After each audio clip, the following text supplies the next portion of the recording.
Halo, jadi kali ini kita akan ngebahas tentang bumi dan antariksa. Oke. Kayaknya ibu nggak lagi senang sih sebenarnya, tapi ya it's okay. Kita harus tetap bahagia apapun kondisi di luar. Dan anyway, kalau belajar bumi dan antariksa kayaknya ini udah biasa ya dari SD, SMP juga udah ada materinya. Tapi bedanya adalah sekarang kita akan lebih detail. Kita akan belajar gimana gaya gravitasinya, seberapa besar bahkan kita akan berhitung di sini. Jadi akan ada beberapa part kita akan menghitung. Tapi untuk hari ini bahkan lebih fokus ke sistem tata surya dan juga sistem galaksi. Nah, kenapa sih kalian harus belajar tentang bumi dan antariksa? Itu adalah biar kalian atau kita itu lebih tahu bagaimana sebenarnya antar planet ini berpengaruh satu sama lain. Gimana kalau ada kendala di planet yang lain? Ngebayang dong kalau misalnya salah satu planet itu lintasannya keluar dari yang seharusnya. Apa yang akan terjadi gitu. Jadi ini akan membuat kalian lebih peduli atau lebih aware kenapa misal di Indonesia musimnya cuma dua, sedangkan di negara-negara yang di daerah kutub itu musimnya ada empat, bahkan ada kadang kalanya mereka itu malamnya itu hampir nggak ada, atau ada kalanya lagi siangnya yang nggak ada gitu. Jadi eh, itu dipengaruhi dari pergerakan dari planet-planet atau termasuk di bumi. Bumi adalah satu planet ya. Oke, so ibu akan langsung share screen dari PPT yang udah ibu buat.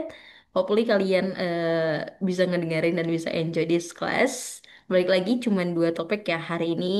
Di next untuk yang berhitung mungkin akan kita bahas. Oke, jadi bumi dan antariksa, udah tau lah ya, bumi itu sebenarnya almost 70% itulah air gitu. Dan di jagat raya ini nggak cuma ada bumi, ada banyak planet. Nah, ini digambarkan ada banyak ya, ada bintang-bintang, asteroid, komet, bla bla bla, itu masih banyak. Bahkan katanya masih ada galaksi yang lain selain galaksinya si Tata Surya gitu. Oke, jadi kita ngebahas dulu sistem tata surya karena bumi ada di sistem tata surya yang the king-nya itu adalah matahari ya. Oke, jadi sistem tata surya itulah gugusan benda-benda langit yang terdiri atas yang pertama matahari, terus delapan planet, dan ada juga ini planet yang emang official ya, dan ada planet-planet kecil tapi mungkin si Pluto. Dulu kan Pluto masuk ke planet ya, tapi mungkin Pluto sekarang udah tergolong ke planet kecil gitu. Terus ada asteroid juga, ada komet, dan ada benda-benda angkasa lainnya yang beredar mengelilingi matahari sebagai pusat tata suryanya. Jadi semua benda-benda langit ini itu hampir mengelilingi si matahari gitu. Kenapa matahari bisa dikelilingin? Kenapa dia jadi interestnya gitu loh. Berarti sama kayak kalian ngejar eh, biasanya cowok atau perempuan idaman di sekolah itu yang gimana sih? Pasti yang menarik ya gitu.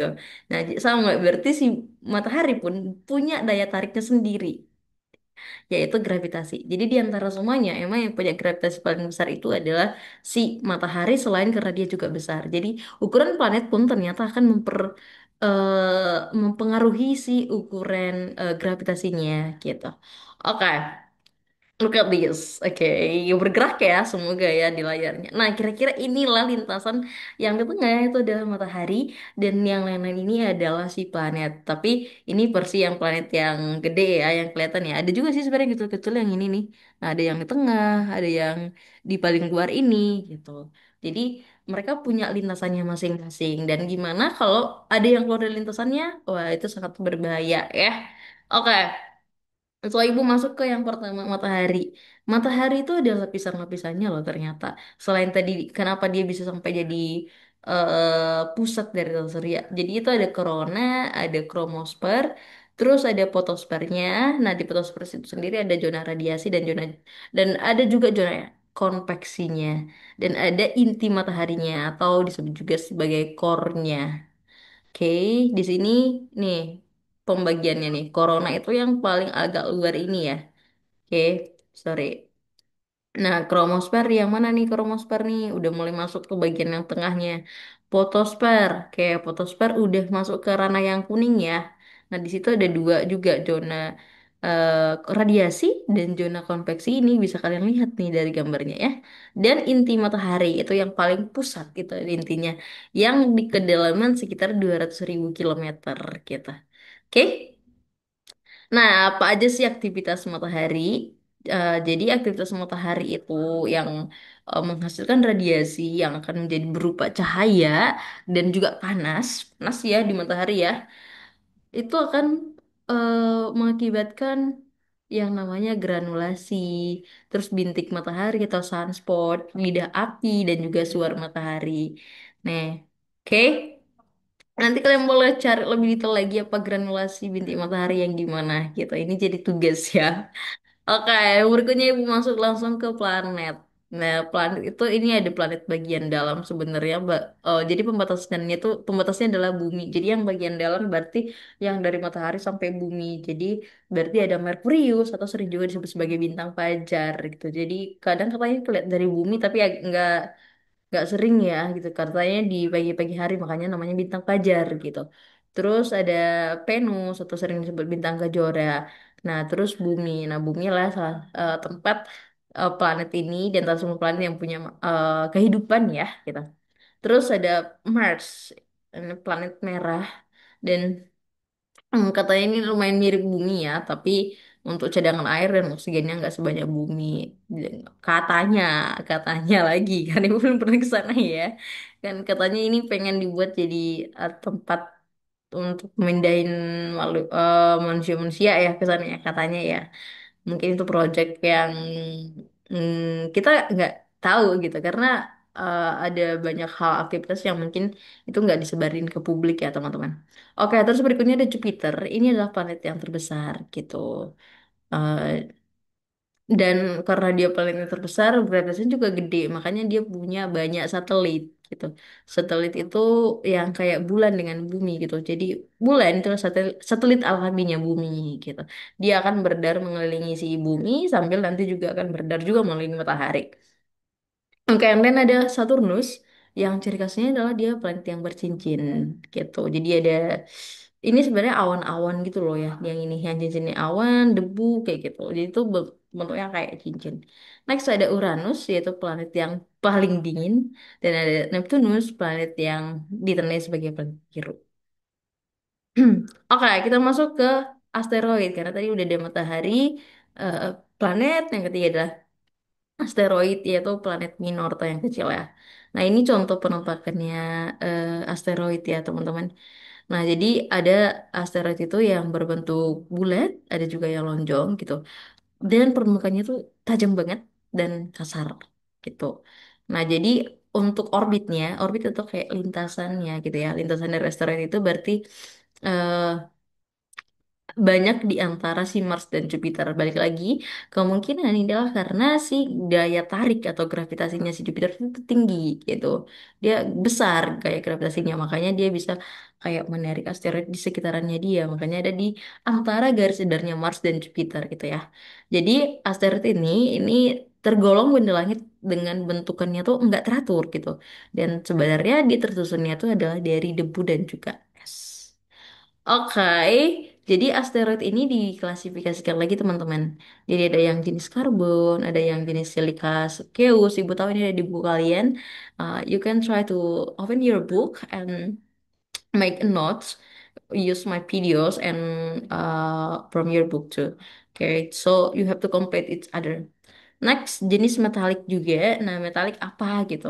Kayak karbon, oke. Berarti ini unsur kimia yang emang namanya karbon gitu. Sifatnya apa gitu? Silikal, eus apa gitu. Metalik berarti kayak logam atau apa gitu.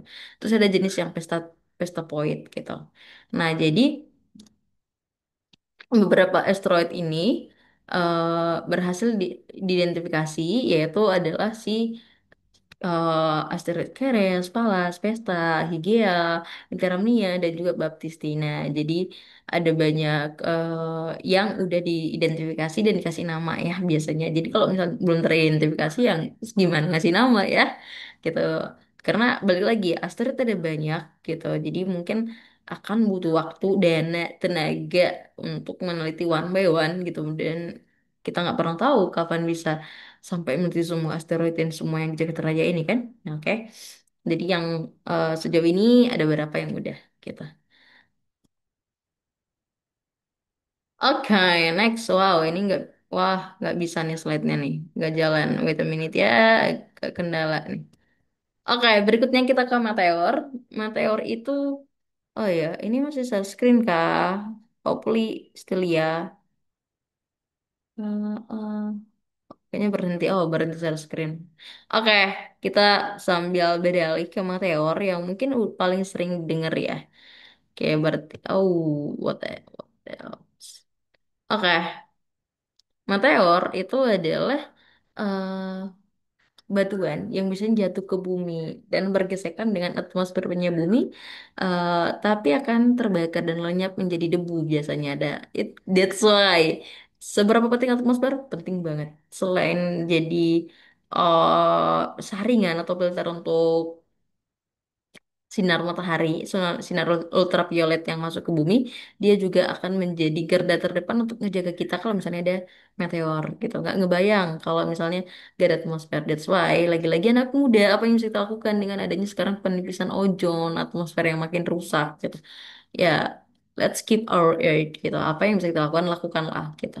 Oke, jadi meteor ini kalau tidak habis terbakar, artinya dia akan menyentuh bumi, nyampe ke permukaan bumi jatuh, meskipun mungkin udah lebih kecil ya, karena pasti beberapa bagian atau mungkin eh, mostly bagiannya itu sebenarnya udah terbakar di atmosfer, tapi nggak sampai semua, ada yang sisa.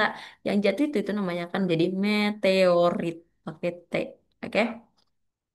Oke, berikutnya kita ke komet atau bintang berekor. Jadi, komet ini adalah benda langit yang mengorbit matahari dengan garis orbitnya yang lonjong. Nah, ini ada bentukannya ya. Untuk penampakannya pernah nih dari bumi. Oh, inilah komet gitu.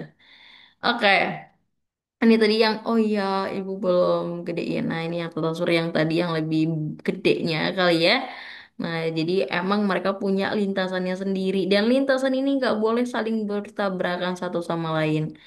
Nah, kalau kita lihat nih, ada nih yang warna biru beda sendiri kan. Nah, itulah si Pluto. That's why salah satu alasan kenapa Pluto dikeluarkan dari sistem tata surya adalah karena lintasannya nabrak ke lintasannya si yang terakhir ini nih, si yang biru gitu. Jadi nggak boleh. Jadi aturannya di-upgrade lagi ya kemarin. Jadi nggak boleh karena meskipun si Pluto itu mengelilingi matahari gitu, tapi dia lintasannya jadi ada mengenai si lintasan planet yang lain gitu. Selain karena emang ukurannya kecil dan dia udah sangat jauh dari matahari gitu. Jadi ini alasannya. Oke.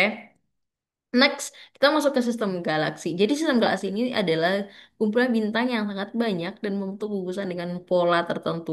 Biasanya ada bentuk-bentukannya, ada yang bentuknya misalnya nggak beraturan, ada yang bentuknya eliptis, ada yang spiral juga gitu. Nah, seperti ini nih. Oke. Nah, jadi eh,